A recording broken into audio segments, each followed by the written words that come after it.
This is just our first assessment out of West Kelowna. There are other communities that have lost homes, and those assessments will come in, and that information will be provided as it becomes available. A heavy urban search and rescue team is now working in the Kelowna area, providing those assessments to local government to get that information and those answers to people who are waiting for that news, and in order for us to be able to move people home when they can and when it's safe. Tomorrow, I'll be traveling with Minister Ralston and Minister Ma to fire-affected areas. Our goal is to reassure people that we will be there when the crisis passes to help them rebuild, but also to get information from the front line about what communities need to ensure that government is as responsive as possible. We're working closely with the federal government as well on supporting people in the aftermath of this horrific disaster that they are facing. For British Columbians, we need everybody to really do their part right now. Listen to and respect the travel order. It is critical that we keep the roads clear, that we keep the hotels available for people, and be cautious out there. It's a very dangerous and fluid situation still. Please understand this is a very stressful situation for people in these local areas. The last thing they need is disaster tourists coming and interfering with rescue efforts. We need to understand that people in these communities need the compassion and concern of all British Columbians, and certainly that is what we're seeing.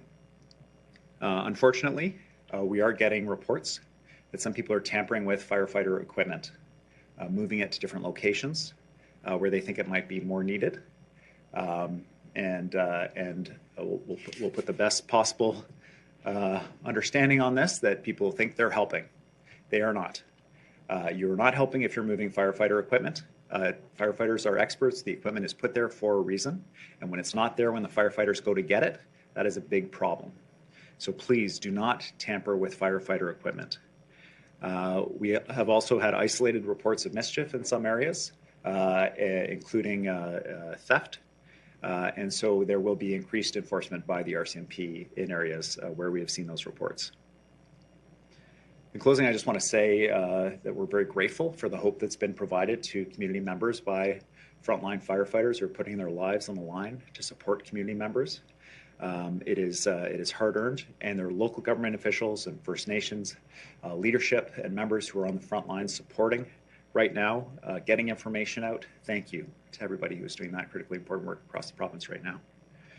There's also an incredible amount of hope coming from the actions of British Columbians supporting each other. We've seen people donating blankets, pet food to people that are in emergency shelters, in evacuation sites, looking after pets, looking after livestock. Just so great to see British Columbians coming together like that.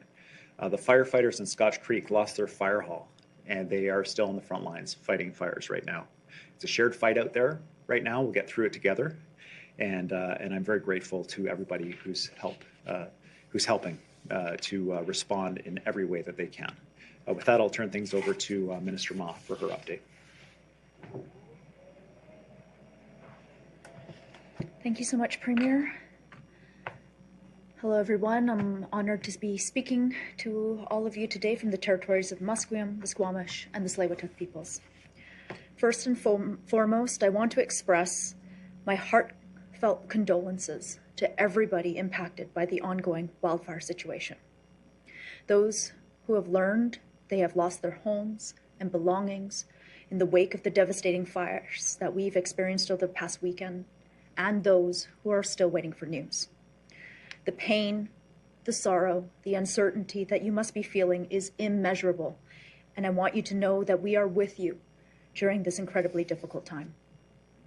I'd like to recognize the heroic efforts of the BC Wildfire Service firefighters, local department firefighters, and volunteer firefighters who have worked tirelessly over the past 72 hours and all season to protect people and keep communities safe. Some of these brave firefighters had to witness their own homes succumb to flames while they turned their attention to protecting the homes of their neighbors and fellow community members. To go through that emotional toil while selflessly protecting the homes of their neighbors and community members speaks to the character of our firefighting community. These brave men and women are demonstrating the meaning of courage in the face of the worst wildfire season in British Columbia's history. I'd also like to acknowledge our RCMP officers, emergency management personnel, emergency support services personnel and volunteers, healthcare professionals for working throughout the weekend to protect people. Amidst the challenges that we are facing, the spirit of the community throughout British Columbia has been a shining beacon of hope. The stories I've heard of the generosity and compassion provided to support people and families has been inspiring. People have opened their hearts and their homes to their neighbors. Businesses and restaurants have been bending over backwards to support their communities. I know many of the accommodation providers, restaurants, and other businesses have extended their hours to accommodate the needs of the people. People from all walks of life are coming together to care, protect, and support one another. This is a team effort, and it is exactly what we need. Thank you. As of this morning, there are more than 27,000 people under evacuation order and more than 35,000 on evacuation alert. This highlights the scale of the challenge that our emergency management teams and first responders are facing. Their coordinated efforts have been nothing short of remarkable. The wildfire situation continues to be extremely serious, impacting tens of thousands of people. I know that some people in the Kelowna area have had to wait at the emergency reception center during this difficult time. Evacuees waiting for services have been very patient as local authorities work through this monumental effort. We have been taking action along with the local authority who runs the center to get support to people faster.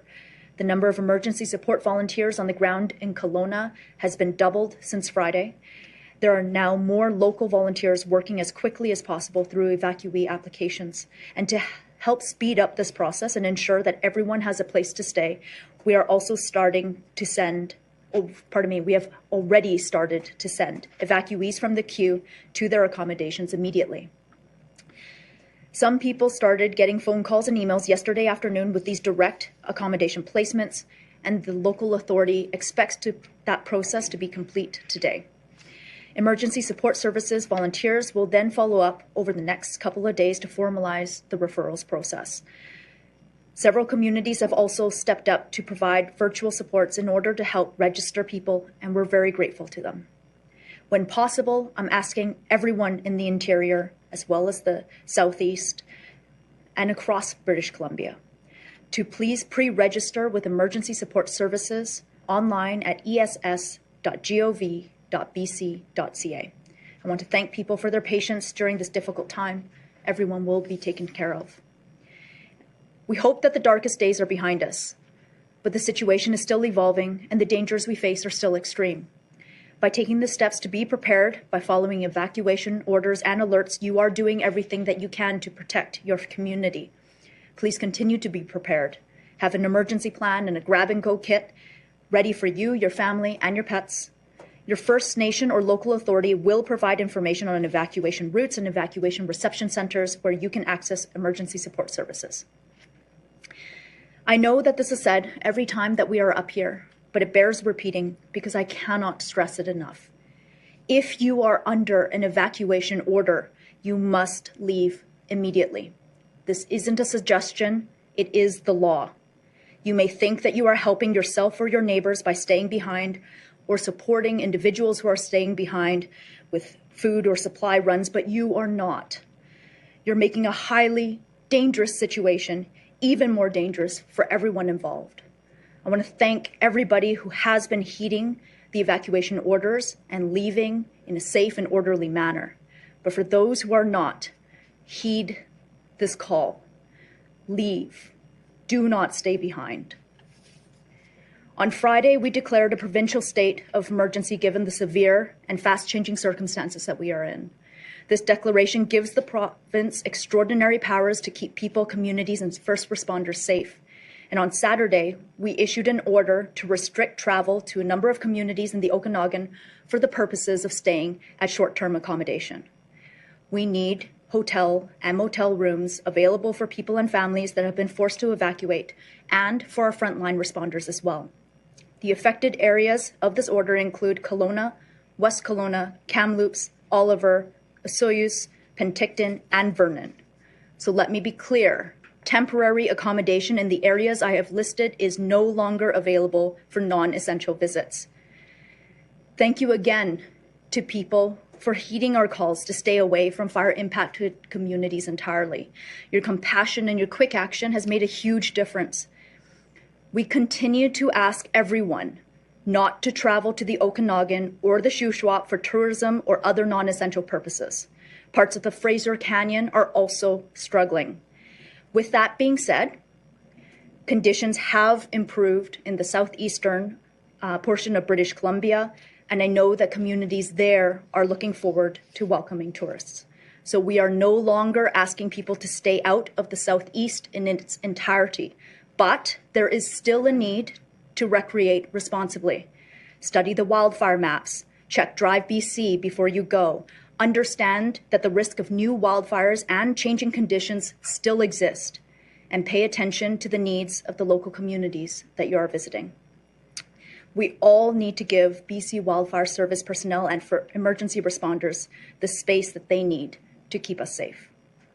Before I turn it over to Minister Ralston, I'd like to thank the federal government for approving our request for federal assistance to provide additional Canadian Forces assets and other federal resources to assist with evacuation, staging, and other logistical tasks. The federal government has made a military camp in Vernon available as accommodation for evacuees and a strategic facility for firefighting operation. We expect it to be open today. The Heavy Urban Search and Rescue Task Force is in the Okanagan and the Shuswap. They are assisting the regional districts with damage assessment. I would also like to thank the Silcoteen National Government for proactively opening a group lodging centre in Brisk Creek to accommodate their members and Indigenous peoples across the province as needed. The level of coordination and cooperation we're experiencing across governments, First Nations, and emergency personnel is unprecedented. And I know right now a lot of people have also been asking how they can help. The outpouring of support from food banks, community organizations, and non-governmental organizations has been nothing short of amazing and inspiring.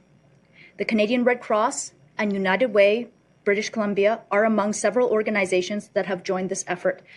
Additionally, the BC SPCA is providing emergency boarding for pets of evacuees and has pet food and supplies available for those in need. To view a list of other registered charities that are helping to collect donations, please visit canadahelps.org. Thank you, and I will now turn it over to Minister Ralston. Great. Thank you, Minister Ma. Good afternoon, everyone. I'm Bruce Ralston, Minister of Forests. I'm honored to be here on the territory of the Musqueam, Squamish, and Tsleil-Waututh peoples. Let me echo the words of the Premier and Minister Ma. My thoughts are with every person and family impacted by the wildfire situation. Our priority is keeping people safe and responding to the emergency. I, too, wish to thank all those fighting the fires and recognize their tremendous work. These last few days have been the most difficult days fighting wildfires in BC's history. While we have experienced great loss, the homes and communities saved this weekend in the face of grave threats is a testament to the skill and determination of all those working to fight those fires. To have your community, your home, under threat of fire is extremely stressful and challenging. That said, we have had reports, and the Premier mentioned this, we've had reports of some members of the public taking or moving fire equipment. This is not acceptable under any circumstances. When someone takes or moves fire equipment, they put their community and their neighbors at risk. Our first responders are literally putting their lives on the line to protect people's homes and livelihoods. They should not have to be concerned about whether their equipment will be there when they need it. I know the overwhelming majority of people are doing their very best to support fire crews. I implore the others to stop, consider the needs of the families, businesses, and communities that they endanger by interfering with the firefighting effort. Again, I know that almost everyone is taking the actions needed to keep our firefighters safe. And I know many thousands of people are making deep sacrifices. Whether you are immediately impacted by an evacuation order or alert, or we're anxiously checking on loved ones in impacted areas. It has been a long, stressful wildfire season for too many, and our hearts are with the people, communities, and First Nations impacted. We are doing everything we can and using every resource available to ensure people in British Columbia are kept safe in communities across British Columbia, in Shuswap, Central and South Okanagan, the Fraser Canyon, the North, the Southeast, and more. I know Cliff and the BC Wildfire Service can speak to how resources are deployed to tactically take on the fire situation. There are currently 386 wildfires burning across BC. 14 of those are fires of note.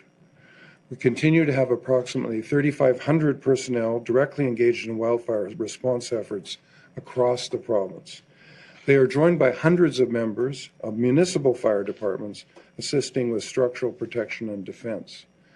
There are now more than 652 structural firefighters deployed in coordination with the BC Wildfire Service right now. This is a record number for joint wildland and structural firefighting response in this province. I'm also pleased to update that on Wednesday this week, 100 additional Mexican firefighters will arrive in BC. And in the days following, 200 South African personnel will arrive to assist in local firefighting efforts. Australia is once again stepping up to support with 18 specialized single resources, such as division supervisors, equipment branch directors, and helicopter coordinators. We are immensely grateful to all our partners who continue to show up when we need them most. I know that the workload is challenging, but I am confident we have exactly the right people in place to manage this response. I'd also like to thank the federal government for making the military camp in Vernon available as accommodation for evacuees and a strategic facility for firefighting operations. Although the road ahead is still immensely challenging, we are fortunate that the weather forecast is more positive for most areas. There's also some rain possible for southern British Columbia in the coming days. Although it won't be the days of solid rain that we really need, it may be enough to allow fire crews to make more headway on the fires. Cooler temperatures, some rain, and less wind in the forecast, we remain hopeful while we continue to prepare for difficult conditions. I'd like to finish with a brief message to everyone on the fire line and everyone involved in this huge effort, from our wildfire crews to the contractors and the municipal firefighters from around BC. I know you are tired. The days have been long. The work is exhausting and demanding, and the fire season isn't even close to being over yet. On behalf of the people of British Columbia, let me say we support you. We are thankful for the heroic work you're doing, and we continue to be grateful for your unwavering commitment to keeping people safe. Thank you. And now I'll turn it over to Cliff Chapman. Minister Ralston, Premier and Minister Ma. My name is Cliff Chapman. I'm the Director of Provincial Operations for BC Wildfire Service. I'm honored to join you today from the traditional territory of the Tk'emlúps te Secwépemc, where I live and work today out of the Provincial Wildfire Coordination Center in Kamloops, BC. I would also like to extend my empathy and the organization's empathy and understanding of the anxiety and stress that is inherent with fires that are impacting communities. We know that it is stressful. We know that you need information. We're doing everything we can to both get you back into your home as well as provide information about what our plan is to attack the fire, as well as what has happened. Today, I'm going to go through a run through like I have on the last couple of availabilities, where I'm going to walk us through with some visual aids, maps to show you what has been transpiring on the fires. But before I do that today, I also just want to thank members of the public, the communities that are impacted, the communities that are supporting those that are impacted.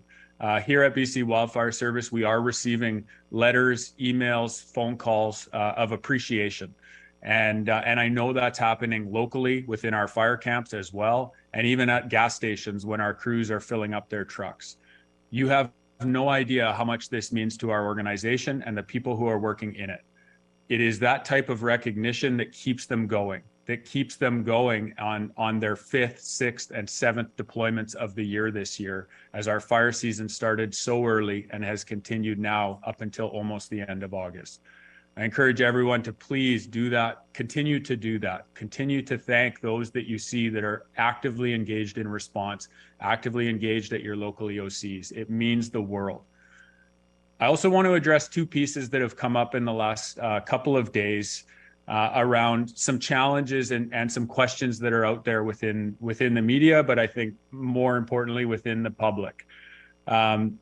Recognizing that fire is extremely stressful, and when we see impacts like we are seeing in West Kelowna, in the Shuswap, in the Fraser Canyon, there's a lot of stress and anxiety about what happened and what are we doing now.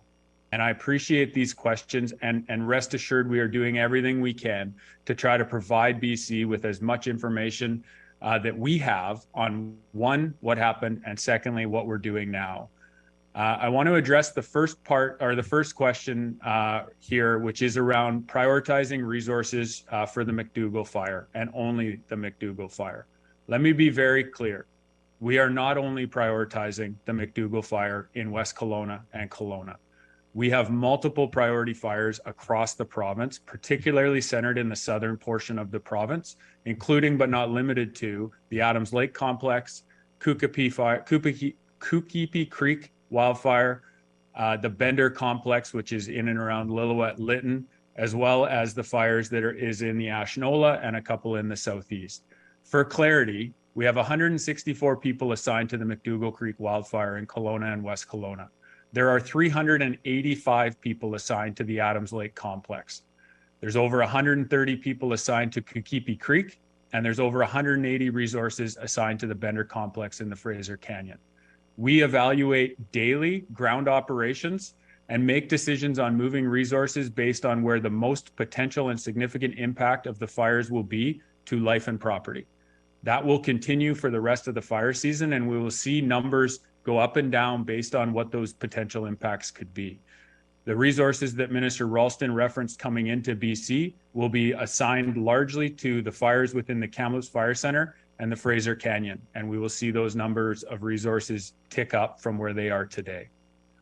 The second piece I want to discuss is around an operational tactic that we refer to in wildfire as planned ignitions.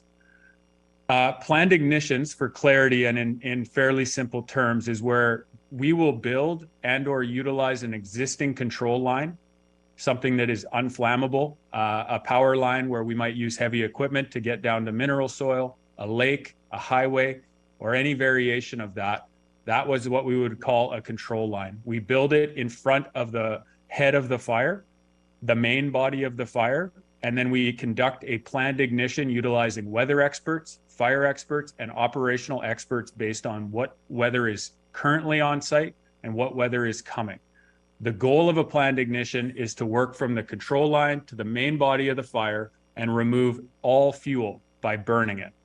The main body of the fire generally has wind that draws into it, and so when we light off of the control line, it pulls the fire back into itself, thus eliminating fuels between the main body of the fire and anything past that control line. I want to specifically talk about the Adams Lake, Lower East Adams fire. We did conduct a planned ignition on that fire last Thursday.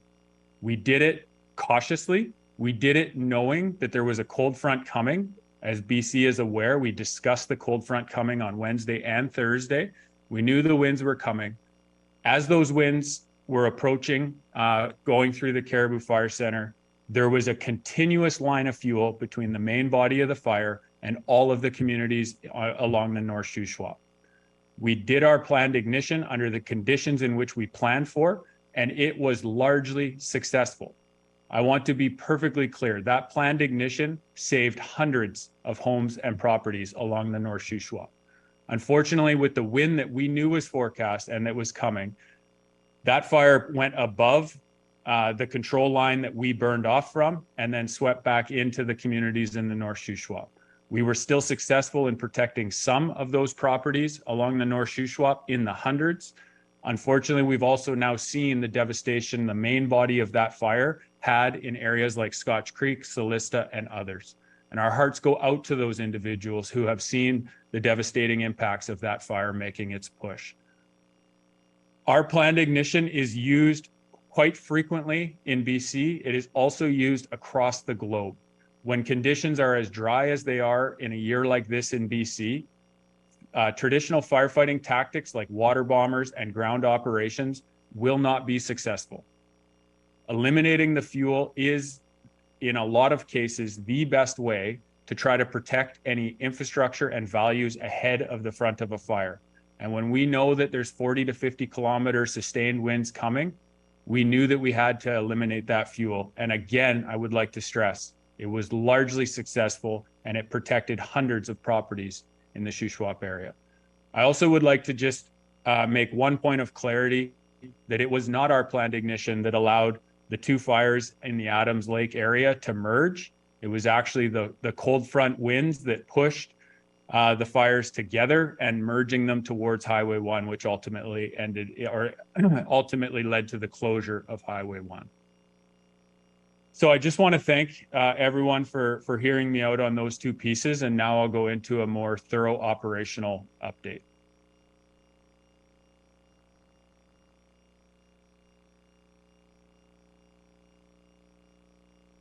So as we sit today, we do still see some extreme fire behavior being observed throughout the province. Right now, we have not seen extreme fire behavior observed within the McDougall complex, and we have seen actually a drop in fire behavior on the Adams Lake complex as well. Where we continue to see aggressive fire behavior is in the Fraser Canyon, and that's due to the sustained winds of the valley and the valley orientation north to south in that valley. Continue to see a large response presence in that valley, but with it, we're still seeing some aggressive fire behavior. Starting in the Adams Lake complex, again, just for clarity, the dots are somewhat of the growth over the last 72 hours. Anything that's more colored in red was the perimeter of the fire pre-last Thursday's cold front passage. So you can see how much this fire has moved over the course of the last couple of days, mostly on Thursday and Friday last week. You can see that it has crossed Highway 1 and is just sitting in between Chase and Sorrento on that side, as well as you can see where some of the fire growth has been to the north and northeast towards the Shuswap. We are fortunate, and I'm happy to report that with the change in weather conditions, we are able to get heavy equipment out on the ground. We've had the ability to get our ground resources back on the ground. Challenging for us on this fire today and likely tomorrow is going to be smoke impacts. Anyone who lives in the interior in Kamloops knows that we have a heavy blanket of smoke right now, and visibility and Transport Canada regulations. It's going to be touch and go how much we can fly in the next 12 hours, hoping that with a little bit of precipitation potentially coming, that we may see that smoke clear, and it'll allow us to get our aviation fleet back in the air. Moving down to what we're now calling the Grouse Complex, which is West Kelowna, and Lake Country. Very successful operational day on these fires yesterday. As you have likely seen, we were able to recommend making some orders back into alerts. We've also had a lot of success with our ground operations, pushing heavy equipment around these fires and trying to ensure that we can contain them so that no matter what the weather brings in the coming days, that we have the ability to operate off of our containment lines and try to keep these fires in their box and not see any more impacts to communities and infrastructure. On this fire in particular, as well as in the Adams complex, it would be amiss if I didn't thank municipal fire departments, local governments, First Nation governments for really stepping up and partnering with BC Wildfire Service. We cannot do this alone. We need that partnership. We really all have to show up to try to get people home and do it in a safe way. The Bender complex, which I spoke about in the Fraser Canyon, where we are still seeing quite significant fire behavior. On the left is the Downton fire. That fire has seen a bit more growth and has some challenging SPS in Goldbridge, Gun Lake, as well as now starting to see needing additional resources, structure protection resources for the communities up and down the Fraser Canyon, just to be safe. with fires to the north being the Bender Complex and fires to the south being Kukipi Creek. Quickly just touch on the Crater Creek fire down by Lower Similkameen, Indian Band, and Karamias. Some good news on this fire as well. While the fire did push into the United States, we have a strong partnership with the United States. We're working together on that end of the fire, as well as where the fire is situated currently above Karamias and LSIB. We had a fire there I believe 3 years ago, quite a substantial fire. And so the main body of the Crater Creek fire is not able to continue to burn towards the Highway 3. So some successful tactics going on this fire and continue to see a little bit of growth, but nothing significant. Upper Park Real Creek fire, just outside of, going back. So this fire is roughly 1,100 hectares. We did see a little bit of growth in the last 48 hours, nothing substantial, and we are having good success on the ground on this fire with heavy equipment, ground resources, and yesterday we were able to fly aviation assets on it. So roughly 1,100 hectares. We're feeling fairly confident with our operation on this fire, and again, thanks to the strong partnerships that we have in the area. Kukipi Creek fire in the Fraser Canyon. Obviously, this fire, it was last Friday that it made a significant push across the river and across Highway 1. We are still seeing the challenges of the valley orientation coming out of the Nahatlatch, which runs east to west, into the Fraser Canyon that runs north to south. And so you can see this fire has made some push to the north towards Kanaka Bar. We haven't seen a lot of growth to the south, and we have seen some growth over to the east.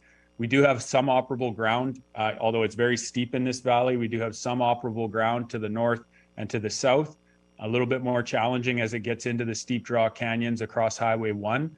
But we are making a plan and working with the local communities to ensure that that plan works for everyone in that valley. Just quickly touch on resourcing. As discussed, we have roughly 3,500 people engaged in fire response across the province today. We do have 100 Mexican firefighters arriving on Tuesday, 200 South Africans at the end of the week, and additional single resources. Continue to see a large rotary wing aviation fleet with 128 helicopters, 35 air tankers, and we are starting to see record-breaking numbers in terms of BC Wildfire Service, in terms of structure protection resources, with 288 out in the field. Again, thanking municipal fire departments for their support of this effort in a very challenging fire season. And we have flown just about 800 air tanker missions in 2023. In 2021, which was also a very challenging fire year, for the entire season, we flew 800. So we are likely to break that record here today, as long as the smoke lifts and we're able to fly. So that's the briefing for today. I want to thank you very much. And Premier Eby, I'll allow you to take questions. Great, thanks. Great, thanks, Cliff. Thank you for joining us today. We're going to begin with some questions in the room and then going to questions on the phone line. For those on the phone line, please press *1 to enter the queue. All members of the media will be limited to one question and one follow-up. We'll begin with Ben Lejeune from CTV News. Go ahead, Ben. Thank you. My question is in regards to the travel ban, a two-parter here. There is some confusion about short-term rentals such as Airbnb. Do they fall under this travel ban as well? And then also bigger picture, this is prime tourist season for the Okanagan. Tourism operators tell us they're doing their part, but they are already looking ahead and wondering if there will be financial compensation for the losses that they may incur, whether that be hotels or tour operators. Okay, thanks for the question. So for Airbnb and people who host on Airbnb, we're really asking them to take the same approach that we're asking commercial hotels to take, which is to have understanding about the fact that we're asking people not to travel to the area, not to be tourists in disaster areas in the province, and to be flexible around refunds. We're calling on the company to be supportive of that, and certainly people who are hosting to be supportive of that. That's our expectation. The formal definition of temporary accommodation in the order does not include Airbnbs, but I think it would be a bit of a stretch to think that you should be traveling to these areas if you have an Airbnb booked. The answer is do not travel. Do not go to those areas. And for those companies and those individuals who are involved with Airbnb, we ask them to be flexible and understanding and support people. In terms of support for the tourism sector, absolutely we'll be supporting the tourism sector. They're facing significant impacts. One of the immediate realities, though, is that the hotel rooms that are coming available, is when they become available, they're being snapped up by the province so that we can provide accommodation for firefighters and for people who've been evacuated from their homes. And so the business is shifting from tourists to accommodating frontline responders and families, individuals who are in emergency response centers right now. And so very grateful to the Hotel Association for working with us, hotel owners working with us to be able to ensure that there's a tight link between that accommodation becoming available and moving someone in right away so we can get them out of a gymnasium or a community center or whatever and into at least a hotel room. Okay, thanks. Ben, do you have a follow-up question? I do. In recent years, many British Columbians have come to rely on social media networks to get news articles, to share news articles. Obviously, Facebook, Instagram are no longer allowing Canadian news content to be shared on their platforms. Is the BC government finding it difficult to get its message out to people? Do you have concerns with the ban on Canadian news content on these platforms during this time of immense disaster? Well, this is a time in British Columbia where people are pulling together, whether they own a company or whether they are opening their home up to friends, relatives, or sometimes even strangers to support neighbors with livestock, to support people who have pets, and everybody pulling together. I heard a story this morning from an MLA about a guy who owns a fuel company who saw that a pump needed fuel and he didn't have the authorization yet to put the fuel to keep that pump going to cover the cost of that fuel. He went ahead and fueled it up so that we could work it out later. That is the approach of companies that we're seeing in British Columbia. I find it astonishing that we are at this stage of the crisis and the owners of Facebook and Instagram have not come forward and said, look, we're trying to make a point with the federal government, but it's more important that people are safe. It's more important that they have access to basic information through our networks, and then we can deal with our concerns with the federal government and their new laws later. I call on Facebook again. Mr. Zuckerberg, open up access to Canadian media so that British Columbians can share critical local information so they can be safe. It's incredibly frustrating to me that we have to be making this call at this stage in the crisis. But I hope that that common sense prevails there. But currently, it seems to be in short supply. Our next question, we're going to go to the phone lines with Richard Zussman from Global News. Go ahead, Richard. I'm not sure who this is for. It may be for Cliff. Residents are trying to get supplies into communities trapped near Anglemont by boat. They've apparently been blocked from doing so. What can you say to people to reassure them that the supplies and services are getting to the communities that need them?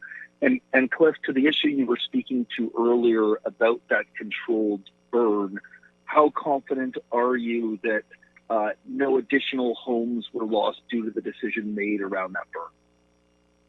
Okay, thanks, Richard. I'll turn that over to Cliff to take the second question first, and then members of the public services, someone can answer that specific question about Anglemont. Thank you very much, Richard. It is a really good question, and I guess I would say I am very confident that planned ignition went ahead under the right planning context to remove fuel between the main body of the fire and the communities in the North Shuswap. I am confident it was not our planned ignition that made that fire move into the North Shuswap. The winds were 40 kilometers an hour sustained. We saw that fire make a 22-kilometer run around our planned ignition. I am confident that planned ignition removed fuel and saved homes. Ian Cunnings from EMCR will be taking the next question. Go ahead, Ian. Great, thank you, Premier. My name is Ian Cunnings. I'm the Senior Director for Response Operations for Emergency Management Climate Readiness. In terms of resupply, EMCR Regional Operations Center out of Kamloops is working closely with local government EOCs. And if there were a need for assistance with that local government DOC, we would then provide that support. So we would just encourage concerned residents to get in touch with their local government for that support. Thank you, Premier. Thanks, Ian. Premier. Thanks, Ian. Richard, David, follow-up question. Premier, I know we're in the very early stages here of what comes next for the people of Kelowna and West Kelowna and the entire region, but is there a guarantee from you that this will not take the same amount of time as the people of Lytton have experienced as they are still waiting to get back into their homes? You know, what sort of commitment will there be to be rebuilding here in this community? Well, we'll be working incredibly closely with local authorities. We're already working closely with the federal government to ensure that those families, starting with the news we got today of the 50 structures that we lost in West Kelowna, most of which are likely homes, making sure that people are supported. The bad news is going to continue to come in. Family homes destroyed across the province due to fire. As you heard from Cliff, as you heard from Minister Ma, this is still a very serious and volatile situation. We are not out of the woods yet. And the government at all levels, local government, provincial government, and federal government will be working together to ensure that people are looked after and supported. Our next question is going to come from Rob Shaw from Check News. Go ahead, Rob. Hi there. I know this is a bit of a delicate question, but are we sure that everyone is okay? Is anyone missing? Are we worried that anyone has been killed in any of these fires or can't be accounted for, or how do we know that? This is, Rob, implicit in your question is that this is an incredibly dangerous situation. When Minister Ma says, you get an order to evacuate, please evacuate. Certainly do not go into an area that's under an evacuation order. That is the highest level of risk for your own life, for the lives of first responders that are going to try to fight that fire, because all of a sudden they're going in to try to get somebody out that shouldn't be in the area in the first place. That is where the danger to life and safety is the absolute highest. With that, I'm going to turn it over to Cliff to provide any information he can from the front lines about any reports of missing people or anything like that.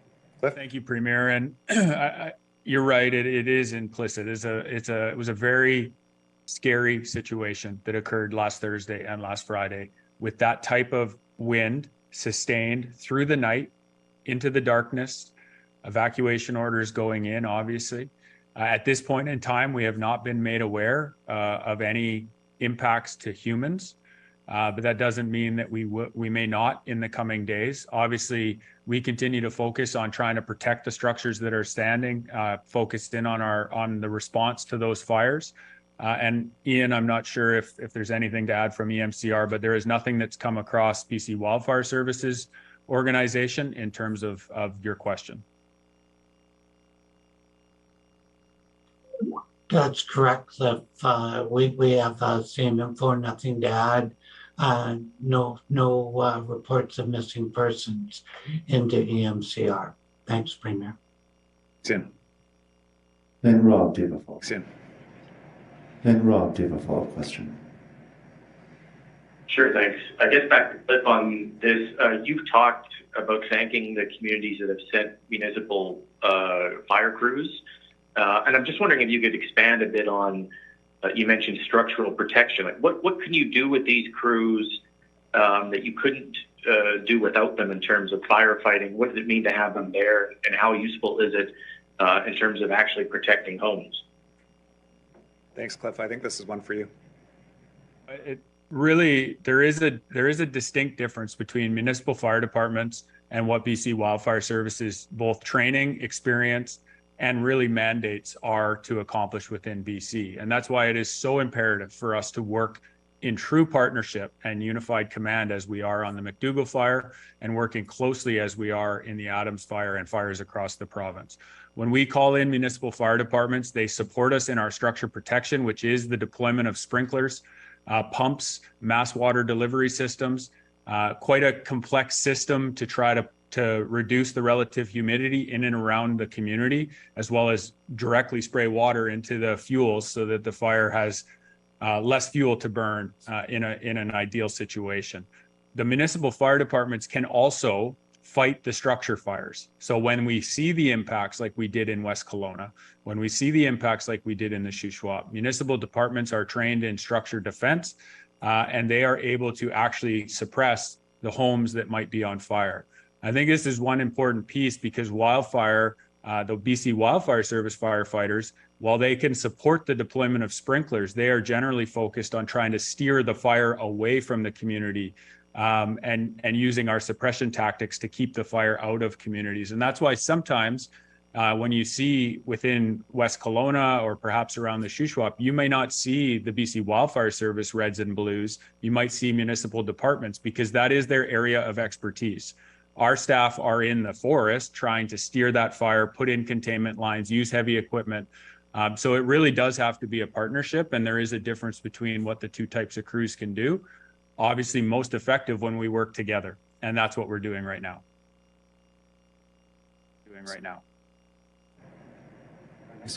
Our next question will come from Joe Ruddle from the Vancouver Sun. Go ahead, Joe. Yes, hi. With these wildfire seasons getting worse here and everywhere, are there fire prevention strategies and or technologies being used elsewhere in places like Australia that BC is studying and considering adopting here? Thanks for the question. Thanks. So in terms of fire prevention strategies around wildfire, the interface areas between forests, where wildfire areas are, and homes is a critical prevention mechanism.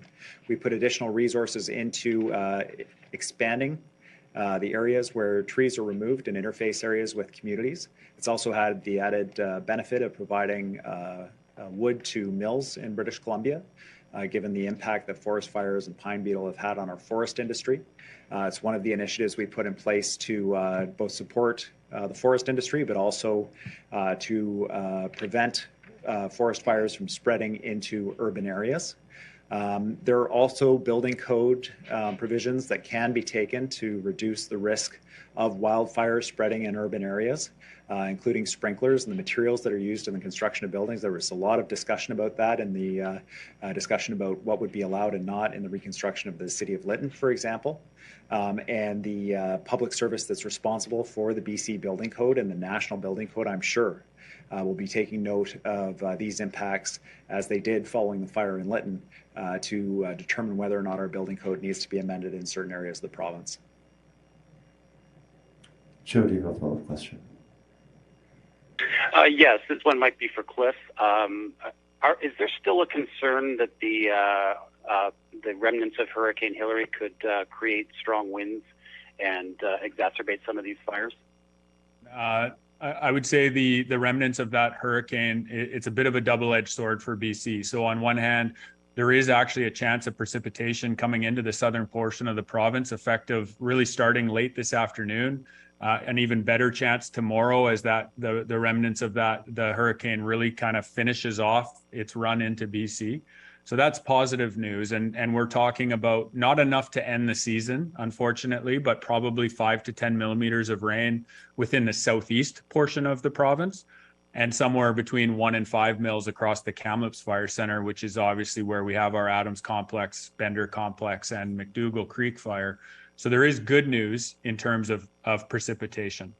The other edge of that sword is exactly what you referenced, which is the winds that may be associated with it. So we are anticipating some winds to come with this thermal air mass that's coming through, but it will not be the same as what we experienced on Thursday and Friday. A couple of different variables to that. We're not in the middle at the end of a heat wave, which is a positive thing. And the winds are not forecasted to be sustained for as long as they were last week. So we may see gusts up to 30 kilometers an hour, but they're really forecast to be generally much more mild than what we saw last week, 10 to 20 kilometers an hour, which is for August firefighting conditions in BC, that's relatively typical. So good news on the rain, We'll continue to monitor the wind as the remnants of that hurricane starts to push into BC. Thank you. And our next question is going to come from Camille Baines from the Canadian Press. Go ahead, Camille.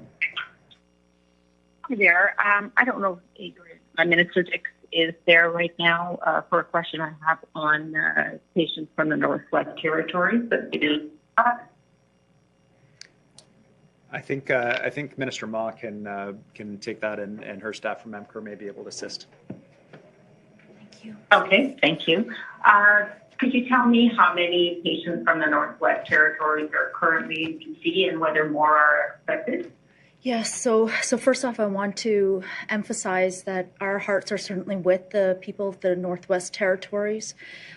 We are kindred spirits in this challenge together, seeing what's happening here in British Columbia as well as up in the Northwest.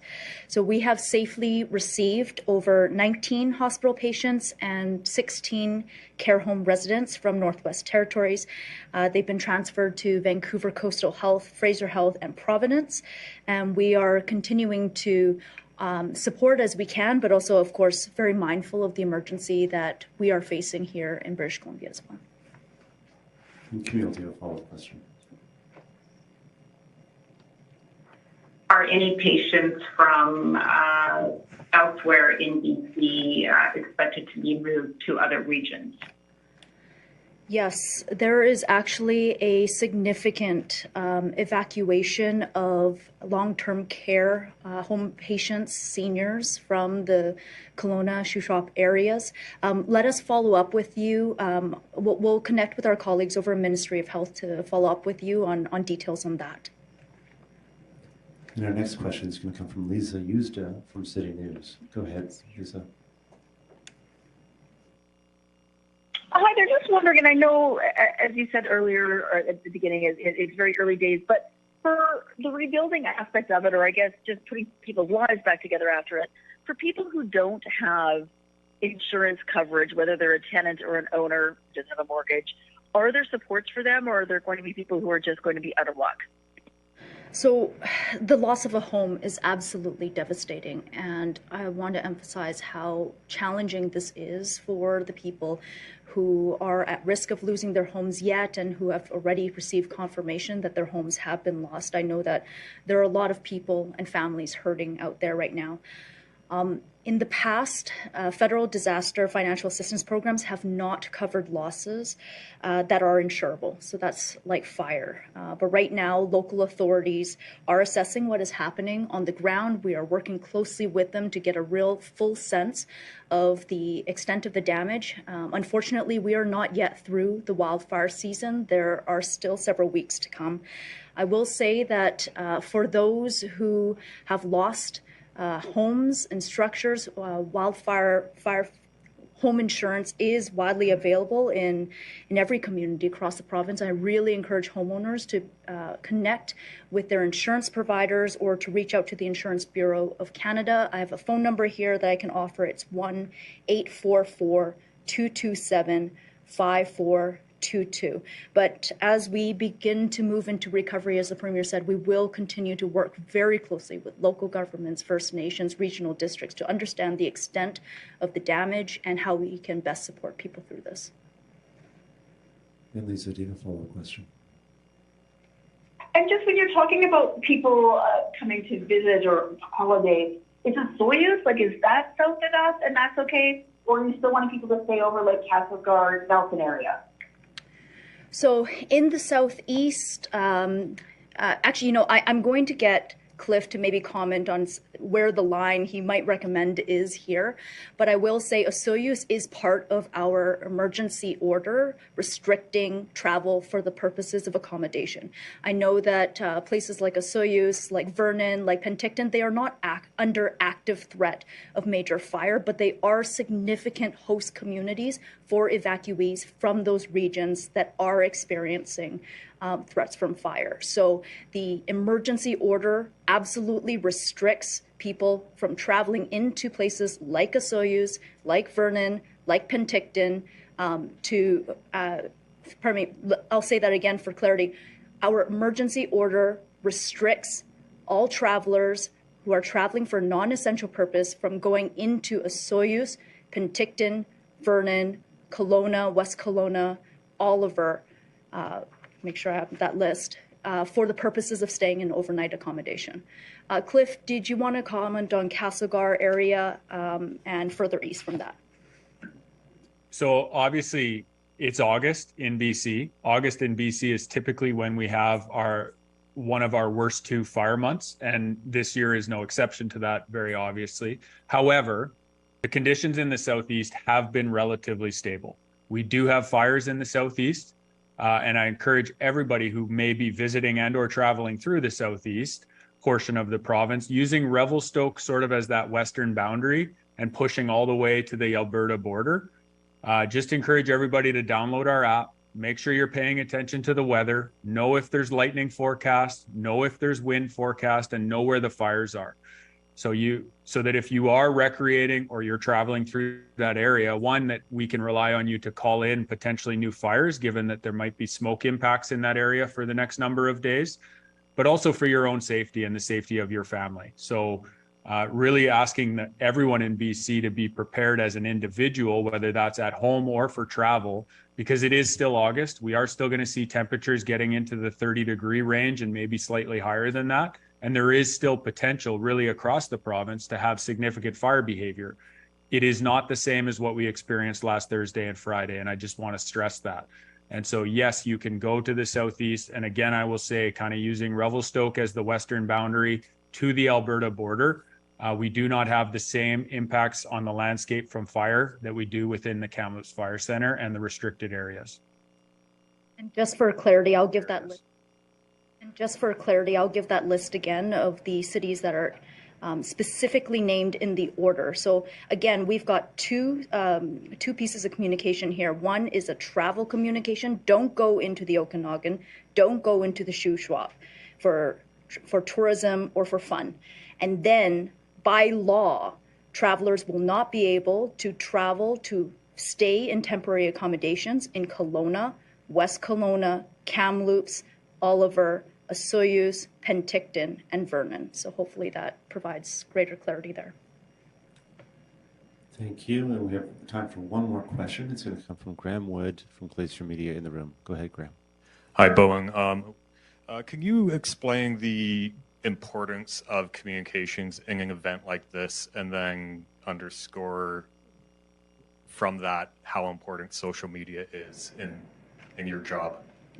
Well, I mean, when we're asking people to be ready to leave on a moment's notice, when we're asking people to immediately leave their homes, that's when communication is absolutely necessary. When we're asking the public to take heed of our instructions and stay away from fire-affected areas, it is absolutely critical that we get the word out. And I do want to thank the media for assisting us in this. There's been a lot of uptake of the messages and the information that we and local governments are putting out there. Extremely grateful for your support on that.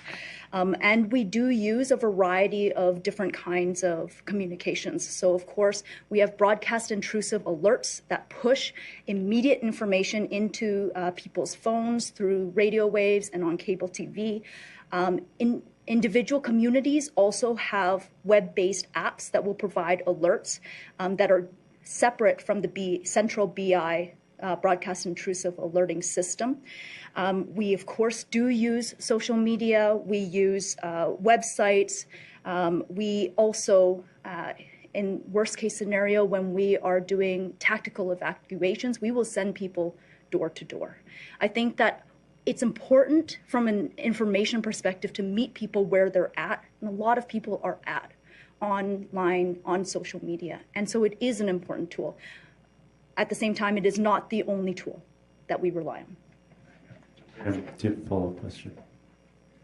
Yeah, I do. Again, for Bowinn or David, Premier. Have you guys increased your advertising on social media during this time? I know that you have a ban on advertising, but you've kept it open for times of crisis. So have you guys increased your advertisement, say, on Meta or Facebook? Thanks, Graham. Just to your first question, at media events like this, our staff and our team provide high-level, provincial-level information about what's happening across British Columbia. Staff try to drill down into local areas. We are reliant on local media to help translate that into the local context for people across the province. And then for that information to be shared, the predominant way that people share that information from their local newspaper, from their local radio station, is through social media, through Facebook, through Instagram. Providing that critical link between the high-level information that the government provides, translating it for the local needs, making it as relevant as possible, and having it passed around through social media. That's why it is so important for Facebook to reconsider the ban that they have in place, that they're trying to make a political point with the federal government about. This is not a time for making that political point. This is a time for Facebook and Instagram to use the network that they built, frankly, on the backs of local media to communicate with British Columbians about what they need to hear, what information they need about what's happening in their local communities. That's why I find it so unacceptable that the ban is still in place. It feels a bit like they're holding British Columbians for ransom to make a point with Ottawa. And I just can't express how unacceptable that is when we see local companies bending over backwards to support local residents. I again urge them to reconsider that ban. And just as a provincial government, we have a principled exception on our ban on advertising on their platforms. When it is a matter of life and death, when it is critical information that has to get out to British Columbians, we are still paying Facebook to carry advertising for us because we understand it's more important that people get the information than that we make a point about their current approach to federal government laws. And so I don't know if there's anybody from EMCR that's able to provide some insight into how we're using these platforms specifically in terms of advertising for Graham's question, but I did want to make those larger points. Maybe Ian? Premier, EMCR continues to use social media platforms through things like Prepared BC and others to get emergency information out there, not advertising specific, but making sure that we get the pertinent information out. Thank you, Premier. Thank you, Premier. Thanks very much, everybody. Yes.